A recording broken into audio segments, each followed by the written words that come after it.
Putting freedom at the forefront of its ambitious manifesto, Guild Wars 2 arrives onto the scene, threatening to dismantle everything you know about the MMO. It isn't the first would-be WoW killer to challenge the throne, but it certainly is the first to question Blizzard's reign rather than try to imitate it.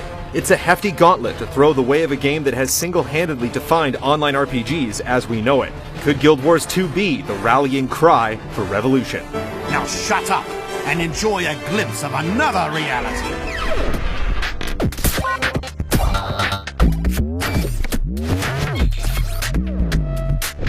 It's nice to see that you're enthusiastic. Set 250 years after the original, Guild Wars 2 follows the various fantasy races of Tyria in their quest to rid the world of 5 marauding elder dragons. As it happens, your character has an important role to play in the ongoing conflict, but rather than having the narrative experience stick closely to a set script determined by your racial or class origin, Guild Wars 2 introduces an unexpected element of choice by letting a number of player-made decisions chart the course of your character's journey. You did what? The game makes a big fuss of your so-called personal story, and it definitely comes through as a substantial part of the experience. At the outset, answering a series of trivia questions casts the mold for your avatar's basic motivations and character traits, while decisions made during later stages of the game directly impact how you evolve from there. Instant story missions give you a front-row seat to intimate plot points, handled through lavishly voiced cutscenes, whose prodigious quantity and earnest delivery oftentimes make up for the cheese that occasionally manages to slip in. At any rate, it's easy to appreciate what the game is reaching for with its elevated take on the text box. You're likely to be interested in more than just what awaits at the quest reward screen. And with a number of interestingly wrought paths to explore, there's plenty to draw players back in for another stab at destiny. Now you've angered them. They were already angry.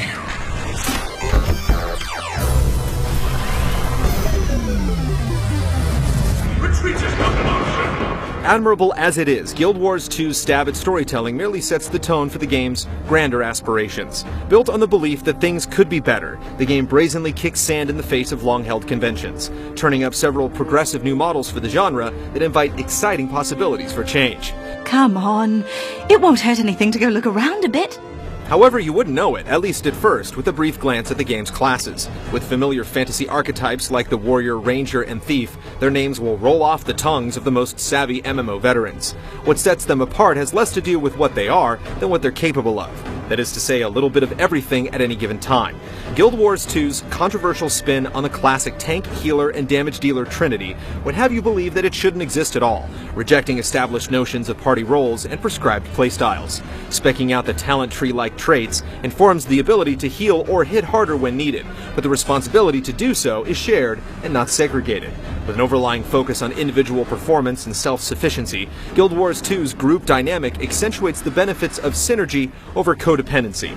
The old raid adage of bringing the player, not the class, seems appropriate here. Face me as another whore. Dungeons, starting at level 30, are frenetic, flighty affairs that put the game's radical methodology to the test. Pulls and pack compositions are dangerous enigmas to decipher, quick to punish lax reflexes and bad habits with a swift kick to the rear. Even in these infant stages, it seems that the community's picked up on the PvE game's bristling pace. There's a higher demand for crowd control effects, cross-class combos, and kiting than any particular class or spec. It's still too early to say if Guild Wars 2 is completely successful at its master plan. The currently high mortality rate of parties could just as easily reflect balance issues as an inexperienced player base. But if the murmurs on the global chat channel are anything to go by, players are at the very least embracing the game's ambitions in spirit. Casting calls for groups usually mention the number of open spots rather than specific classes. Don't chat with her, heir. Dispatch her! Guild Wars 2's success in improving the overarching MMO progression model, however, is much less ambiguous. By and large, the game provides one of the most satisfying solo experiences in an online RPG to date, liberating players from the hamster wheel of quest lines and instance grinds for something that feels rewarding no matter what you choose to do. Renown hearts scattered across the map are the closest the game comes to conventional quest hubs, but instead of having you slog through a sequential string of tasks, these sectioned-off zones let you choose freely from a list of objectives. Moreover, dynamic events that rally all nearby players into spontaneous groups award massive experience bonuses for those inclined to take notice. These handy reworkings of the traditional questing model put a great deal of choice back in the player's court. And you two idiots have been toying with it? 3 idiots. But the real beauty is that the game rewards you for almost anything you do. Gathering resources, touring cities, and even a spot of crafting begets succulent morsels of experience that make the levels fly by. Earning XP by completing fanciful side objectives, such as skill challenges, vistas, and points of interest, encourages a well-rounded experience that also happens to take the pressure away from staying on the critical path. PvP, in both its cross-server and battleground-based flavors, offers a similar approach with XP pots alongside its other payouts. More than anything, it's clear that the game has exploration in mind when it comes to engaging the world and its bounty of thoughtfully applied content. You needn't look further than the glut of hidden platforming puzzles for proof of this inspired world building. If you quit now, you'll both be disappointed. Still, there are a few aspects that cast certifiable doubt, namely in the game's dubious lack of an endgame outside of tackling explorable mode dungeons and collecting aesthetic prestige gear. While the player versus player game is suitably equipped for a sustainable experience, PvE heads will find themselves left in the dark. The limited character space outside of purchasing more slots from the cash shop is disappointing as well. That was unsettling.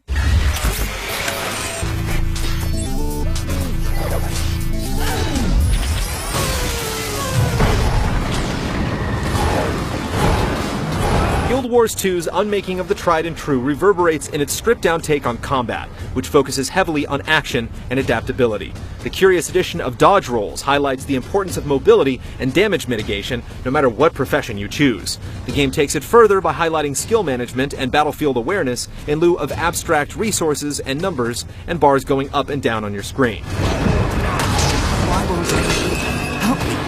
Skills are tied to each class's available weapon types. Staves bring a loadout of area of effect abilities, for instance, while daggers and swords primarily push for close quarters, single target damage. With these weapon skills only occupying 5 slots on your bar, it can all seem overly simplistic at first, but with the ability to switch to a secondary weapon set, as well as furnish a complementary set of utility skills, Guild Wars 2's combat game quickly reveals its depth. So-called optimal specs are a secondary concern. It's more about being perfectly in tune with your particular playstyle. It's an intriguing setup that bears a bit of resemblance with Terra's cartwheel happy pace, though the element of liquid party compositions adds another stratum of thought to the mix. Fights feel like continual exercises in survival and efficiency, and there's rarely a moment where you feel like you could take a breather, especially in a protracted boss battle. Compared to the stationary nature of most other MMOs, Guild Wars 2's highly mobile encounters are refreshing in comparison. That's the spirit that'll win this war.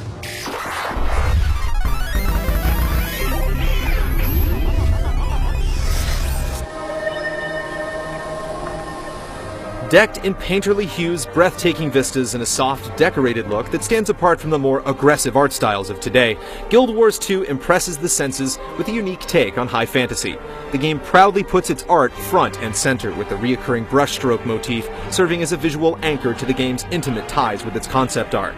Character models are handsomely sculpted with a range of expressive animations, and there's apparently no shortage of beautifully ornamented clothing and armor, seemingly spilling out of monsters by the truckload. A riveting soundtrack scored by Elder Scrolls scribe Jeremy Sewell adds the final coat of varnish, sweeping players up with its fluted crescendos and heroic battle hymns.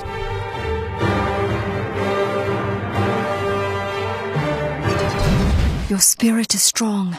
Do not underestimate yourself. For all its rampant innovations, Guild Wars 2 is most successful at proving that there's always another way. The level of imagination, inspiration, and variety on display sets a high standard for other games to come. And with a payment model a good deal more generous than the majority of its competition, it puts to question just what other developers can get away with. While it's difficult to say if we'll look back on Guild Wars 2 as the game that finally did World of Warcraft in, we'd be surprised if the future of MMOs doesn't look a bit more like this. The process is already started. You can't stop progress.